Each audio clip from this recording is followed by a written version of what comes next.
Hello student. हम thermodynamics के बारे में पढ़ रहे थे। थर्मोडायनेमिक्स के पिछले लेक्चर में हमने देखा था थर्मोडायनेमिक्स के एप्लीकेशंस क्या है, थर्मोडायनेमिक्स के लिमिटेशंस क्या है, इसके अलावा सिस्टम, टाइप्स ऑफ सिस्टम के बारे में पढ़ा था। आज हम बात करेंगे properties of system, state function and path function and law of thermodynamics के बारे में। ठीक है, तो हम बात करते हैं properties of system. Properties of system.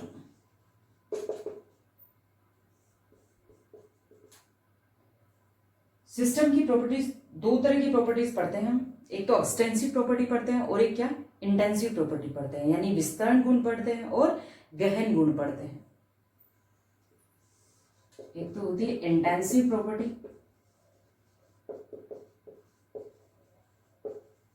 यानी गहन गुण, और एक होती है एक्सटेंसिव प्रॉपर्टी, विस्तारण या मात्रात्मक गुण। इंटेंसिव प्रॉपर्टी किसे कहेंगे? सिस्टम के वे गुणधर्म जो सिस्टम में उपस्थित पदार्थ के अमाउंट पे डिपेंड नहीं करते, बल्कि पदार्थ के नेचर पे डिपेंड करते हैं, इंटेंसिव प्रॉपर्टी कहलाती है। यानी कि सिस्टम में पदार्थ का अमाउंट कितना लिया है, इससे वो प्रॉपर्टीज इफेक्ट नहीं होती।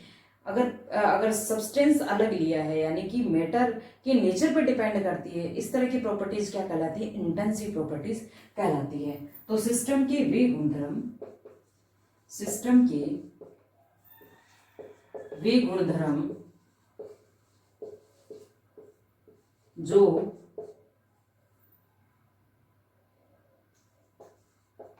पदार्थ के अमाउंट पर निर्भर नहीं करते, अमाउंट पर निर्भर नहीं करते, बल्कि पदार्थ के नेचर पर निर्भर करते हैं, यानी पदार्थ की प्रकृति पर निर्भर करते हैं, निर्भर करते हैं। ठीक है, तो इंटेंसिव प्रॉपर्टी में हम देखें तो कौन सी प्रॉपर्टीज आएंगी? टेम्परेचर, प्रेशर, डेंसिटी, विस्कोसिटी,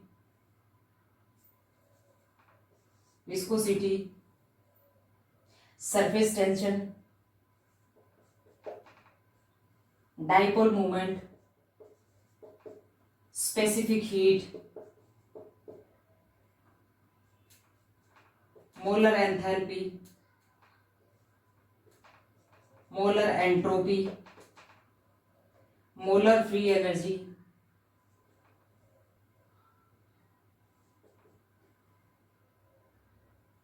इसके अलावा रिफ्रैक्टिव इंडेक्स,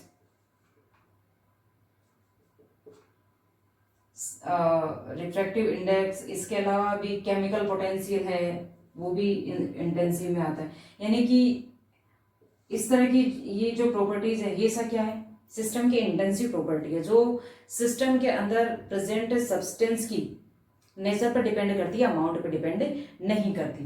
अब हम बात करते हैं एक्सटेंसिव प्रॉपर्टी की। तो एक्सटेंसिव प्रॉपर्टी किन्हें कहेंगी? सिस्टम की वे प्रॉपर्टी, सिस्टम की वो प्रॉपर्टी जो पदार्थ के अमाउंट पर निर्भर करती है, पदार्थ के अमाउंट पर निर्भर करती है। जैसे मास है, पदार्थ के अमाउंट पर डिपेंड करता है, वॉल्यूम है, फोर्स है, बल है, एरिया है, एंट्रोपी है, एंथैल्पी है, गिव्स फ्री एनर्जी है, ये सब क्या है? एक्सटेंसिव प्रॉपर्टी है, जो पदार्थ के अमाउंट पर डिपेंड करती है। ठीक है, तो एक हम देखिए ये भी पढ़ते हैं, Planck constant, gas constant, Avogadro number, ये क्या है? एक्सटेंसिव प्रॉपर्टी है, इंटेंसिव प्रॉपर्टी? ये जो कांस्टेंट है ये तो ना तो इंटेंसिव प्रॉपर्टी है ना ही एक्सटेंसिव प्रॉपर्टी है। Planck constant, gas constant, Avogadro number, ये क्या है? यूनिवर्सल कांस्टेंट्स हैं और इनका वैल्यू जो है वो ना तो किसी सब्सटेंस की नेचर पर डिपेंड करता है और ना ही सब्सटेंस के अमाउंट पर डिपेंड करता है। तो ये तो ना एक्सटेंसिव और ना इंटेंसिव प्रॉपर्टी है, ये क्या है? यूनिवर्सल कांस्टेंट है। अब एक ये भी देखिए, ये जैसे यहाँ पे मैंने लिखा डेंसिटी और एक प्रेशर भी लिखा हुआ है, ये क्या है? इंटेंसिव प्रॉपर्टी है। डेंसिटी इजिकल टू क्या लिखते हैं? D is equal to M upon V लिखते हैं। मैंने क्या लिखा है? मास और वॉल्यूम को क्या बताया? एक्सटेंसिव प्रॉपर्टी बताया। मास और वॉल्यूम एक्सटेंसिव है जबकि डेंसिटी क्या है? इंटेंसिव प्रॉपर्टी है। इसका मतलब ये हुआ कि अगर एक्सटेंसिव प्रॉपर्टी का रेशियो निकालें तो क्या आएगा? हमेशा एक इंटेंसिव प्रॉपर्टी निकल के आएगी, क्योंकि अगर आप पदार्थ सब्सटेंस का अमाउंट चेंज कर रहे हो तो वॉल्यूम, अगर मास चेंज हुआ तो वॉल्यूम भी उसी रिस्पेक्ट में वॉल्यूम भी चेंज होगा, तो ये एक दूसरे के चेंज को कैंसिल आउट कर देंगे और डेंसिटी क्या रह जाएगी? उतनी की उतनी रह जाएगी, कांस्टेंट रह जाएगी। इसलिए डेंसिटी क्या है? इंटेंसिव प्रॉपर्टी है और मास और वॉल्यूम क्या है? एक्सटेंसिव प्रॉपर्टी है। इसी तरह से देखिए प्रेशर होता है, प्रेशर इक्वल टू यानी फोर्स अपॉन एरिया, फोर्स और एरिया यानी बल और क्षेत्रफल दोनों ही क्या है? एक्सटेंसिव प्रॉपर्टी है, जबकि प्रेशर क्या है? इंटेंसिव प्रॉपर्टी है। क्योंकि अगर आपने जो सब्सटेंस है उसका अमाउंट अगर चेंज किया तो फोर्स और एरिया दोनों ही चेंज हो गए, तो दोनों एक दूसरे के चेंज को कैंसिल आउट कर देंगे, जिसकी वजह से क्या है? प्रेशर क्या रहेगा? कांस्टेंट रहेगा। मेरा कहने का ये मतलब है कि जो एक्सटेंसिव प्रॉपर्टीज हैं उनका अगर रेशियो देखें तो क्या निकल के आते हैं? इंटेंसिव प्रॉपर्टी निकल के आती है।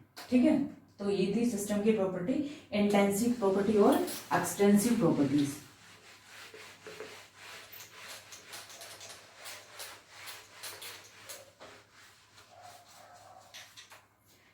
नेक्स्ट हम बात करें, देखिए एक हम बार बार ये वर्ड काम में लेते हैं कि सिस्टम जो है वो एक स्टेट से दूसरी स्टेट में चेंज होता है।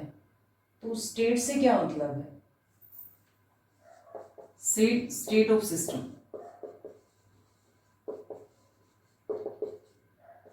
देखिए किसी स्टेट की कोई भी सिस्टम जो है उसकी स्टेट से ये तात्पर्य ये है कि उस सिस्टम की जो मैक्रोस्कोपिक प्रॉपर्टी है वो क्या है? फिक्स है। तो वो सिचुएशन अगर मैक्रोस्कोपिक प्रॉपर्टीज जैसे temperature, pressure, volume, density, composition ये सब फिक्स है किसी टाइम पे, तो इसका मतलब ये है कि जो सिस्टम है वो एक पर्टिकुलर स्टेट में है। ठीक है, तो स्टेट ऑफ सिस्टम का क्या मतलब हुआ कि अगर सिस्टम की मैक्रोस्कोपिक प्रॉपर्टीज जो है वो फिक्स जिन मैक्रोस्कोपिक प्रॉपर्टीज की वैल्यू फिक्स है, तो हम ये कह सकते हैं कि जो सिस्टम है वो एक पर्टिकुलर स्टेट में है। ठीक है, तो हम एक तो हम पढ़ते हैं स्टेट फंक्शन और एक हम पढ़ते हैं पाथ फंक्शन। तो ये स्टेट फंक्शन और पाथ फंक्शंस क्या होते हैं? State functions and path functions.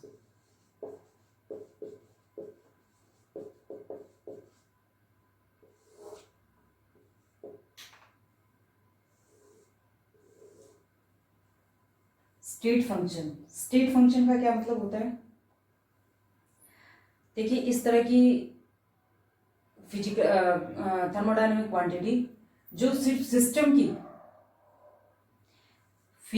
System की इनिशियल और फाइनल स्टेट पे ही डिपेंड करे। सिर्फ इनिशियल स्टेट से फाइनल स्टेट किस तरह से मिली इस बात पे डिपेंड ना करे, यानी कि कुल मिला के मैं ये कह सकती हूँ कि इस तरह के फंक्शंस जो सिस्टम की इनिशियल और फाइनल स्टेट पे ही निर्भर करते हैं, सिस्टम के पाथ पर डिपेंड नहीं करते, स्टेट फंक्शंस कहलाते हैं। जैसे कि इंटरनल एनर्जी है, गिब्स फ्री एनर्जी है, एंथैल्पी है, एंट्रोपी है, ये सब किस में आते हैं? स्टेट फंक्शन में आते हैं। पाथ फंक्शन का क्या मतलब है? पाथ फंक्शन का मतलब ये है कि सिस्टम के इस तरह के फंक्शंस जो कि सिस्टम की फाइनल और जो सिस्टम की स्टेट पे डिपेंड ना करके इस बात पे डिपेंड करे कि जो सिस्टम की फाइनल स्टेट है वो इनिशियल स्टेट से किस तरह से प्राप्त हुई, यानी फाइनल स्टेट से सिस्टम किस पाथ के थ्रू इनिशियल स्टेट से सिस्टम किस पाथ से फाइनल स्टेट में पहुंचा, यानी कि पाथ पे जो डिपेंड करती है वो उनको अपन क्या कहते हैं, पाथ फंक्शन कहते हैं। तो पाथ फंक्शंस दो ही होते हैं, एक तो वर्क और एक होती है हीट। यानी किसी सिस्टम में अगर वर्क और हीट की हम स्टडी करेंगे तो हम ये देखेंगे कि सिस्टम की एक स्टेट से दूसरी स्टेट जो है वो किस पाथ से प्राप्त हुई है। ठीक है, यानी कि पाथ फंक्शन पाथ पे डिपेंड करते हैं, जबकि जो स्टेट फंक्शन है वो ओनली सिस्टम की इनिशियल और फाइनल स्टेट पे डिपेंड करते हैं। इनिशियल स्टेट से फाइनल स्टेट किस पाथ के थ्रू मिली इस बात पे डिपेंड नहीं करते हैं। तो ये थे state function and path functions.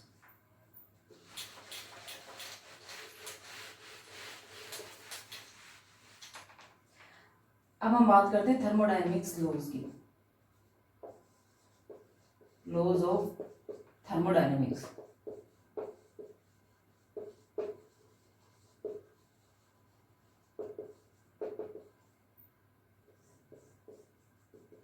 देखिए थर्मोडायनेमिक बेसिकली जिन लॉज पे बेस्ड है, मोस्ट ऑफ हम 4 लॉ पढ़ते हैं। एक तो zeroth law of thermodynamics, first law of thermodynamics, second law of thermodynamics and third law of thermodynamics.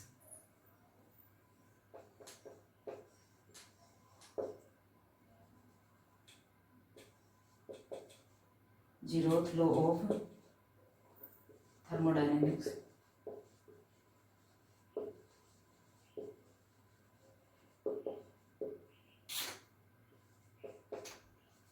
तो जीरोथ लॉ ऑफ थर्मोडायनेमिक्स क्या है?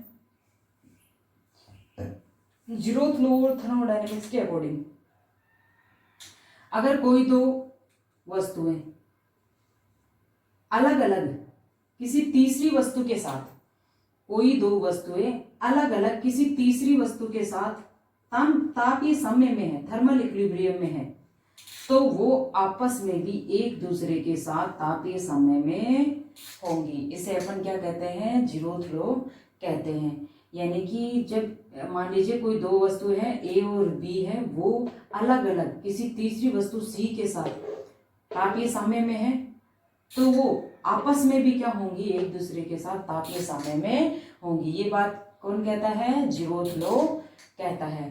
तो तापीय साम्य से क्या मतलब समझते हैं आप? देखिए हम पढ़ते हैं thermodynamic equilibrium, thermodynamic equilibrium. Thermodynamic equilibrium का मतलब होता है कि जब सिस्टम की मैक्रोस्कोपिक प्रॉपर्टीज जो होती है वो टाइम के साथ चेंज नहीं होती है, तो हम ये मानते हैं कि सिस्टम जो है वो थर्मोडायनेमिक इक्विलिब्रियम में है। यानी सिस्टम की जो मैक्रोस्कोपिक प्रॉपर्टीज है वो टाइम के साथ चेंज नहीं होती, तो उस कंडीशन में हम ये मानते हैं कि सिस्टम क्या है? थर्मोडायनेमिक इक्विलिब्रियम में है। थर्मोडायनेमिक इक्विलिब्रियम को अगेन हम डिवाइड करते हैं थर्मल इक्विलिब्रियम, तापीय साम्य में,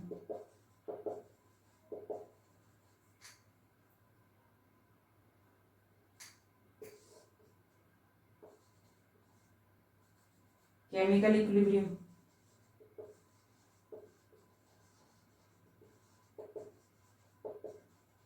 और मैकेनिकल इक्विलिब्रियम।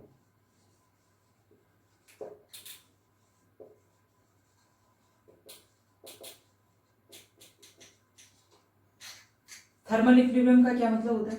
थर्मल इक्विलिब्रियम का मतलब ये होता है कि सिस्टम का एक पोर्शन अदर पोर्शन के साथ हीट का कोई एक्सचेंज नहीं करता है। ये तभी पॉसिबल हो सकता है जब सिस्टम के प्रत्येक भाग में टेम्परेचर क्या हो? समान हो। ठीक है, तो उस कंडीशन को अपन क्या कहते हैं? थर्मल इक्विलिब्रियम कहते हैं।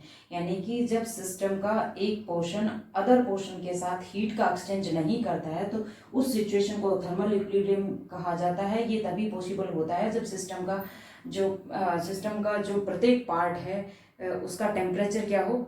इक्वल। नेक्स्ट हम एक पढ़ते हैं केमिकल इक्विलिब्रियम। केमिकल इक्विलिब्रियम का क्या मतलब होता है? केमिकल इक्विलिब्रियम का मतलब होता है कि जो सिस्टम है उसका कंपोजिशन चेंज नहीं होता है। ठीक है। तो उस कंडीशन को अपन क्या कहते हैं, केमिकल इक्विलिब्रियम। यानी सिस्टम का एक पोर्शन अनदर पोर्शन को अगर कंपेयर करें तो हम देखें कि प्रत्येक पोर्शन का जो कंपोजिशन जो रहता है वो क्या रहता है, कांस्टेंट रहता है। तो उस कंडीशन को हम केमिकल इक्विलिब्रियम कहते हैं। मैकेनिकल इक्विलिब्रियम का क्या मतलब होता है, मैकेनिकल इक्विलिब्रियम का मतलब होता है कि सिस्टम के एक पोर्शन द्वारा अदर पोर्शन पे कोई वर्क नहीं किया जाता। ये उसी तभी पॉसिबल है जब सिस्टम के प्रत्येक पार्ट का प्रेशर क्या हो, इक्वल हो, या कह सकते हैं सेम हो। ठीक है, प्रेशर क्या हो, कांस्टेंट हो, सेम हो। तो उस कंडीशन में जो सिस्टम होता है वो क्या होता है, मैकेनिकल इक्विलिब्रियम की कंडीशन में होता है। तो ये होता है थर्मल इक्विलिब्रियम। नेक्स्ट है first law of thermodynamics. First law of thermodynamics.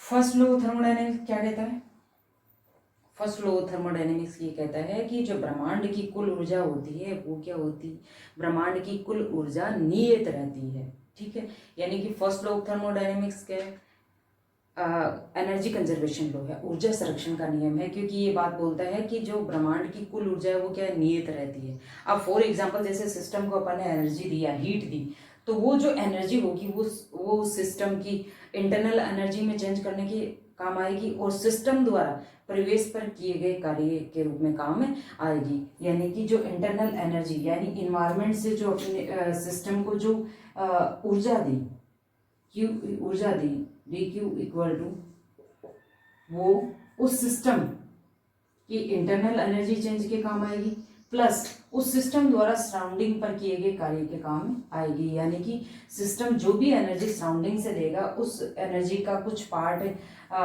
System के द्वारा सराउंडिंग पर काम करने में खर्च हो जाएगा और रिमेनिंग पार्ट क्या करेगा, सिस्टम की इंटरनल एनर्जी को चेंज कर देगा। D q equal to d plus d डब्ल्यू। नेक्स्ट है second law of thermodynamics. Second law of thermodynamics.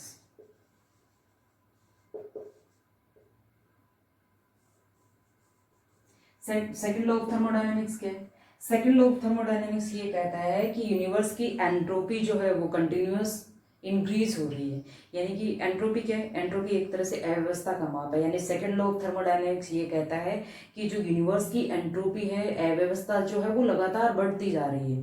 ठीक है, तो ये क्या है, second law of thermodynamics. Next है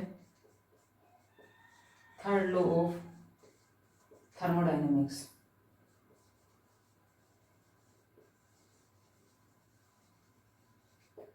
देखिए सेकेंड लॉ ऑफ थर्मोडायनेमिक्स की हेल्प से हम ये याद कर सकते हैं कि कोई भी प्रोसेस जो है वो स्पॉन्टेनियस होगा कि नहीं होगा। ठीक है,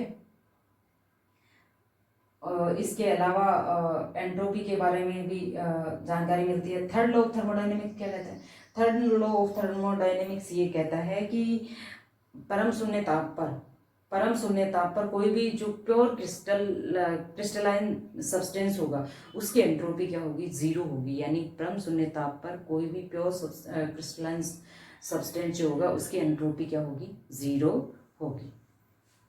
तो ये थे थर्मोडायनेमिक लॉ, जिसके इन लॉज पे पूरा थर्मोडायनेमिक बेस्ड है। ठीक है,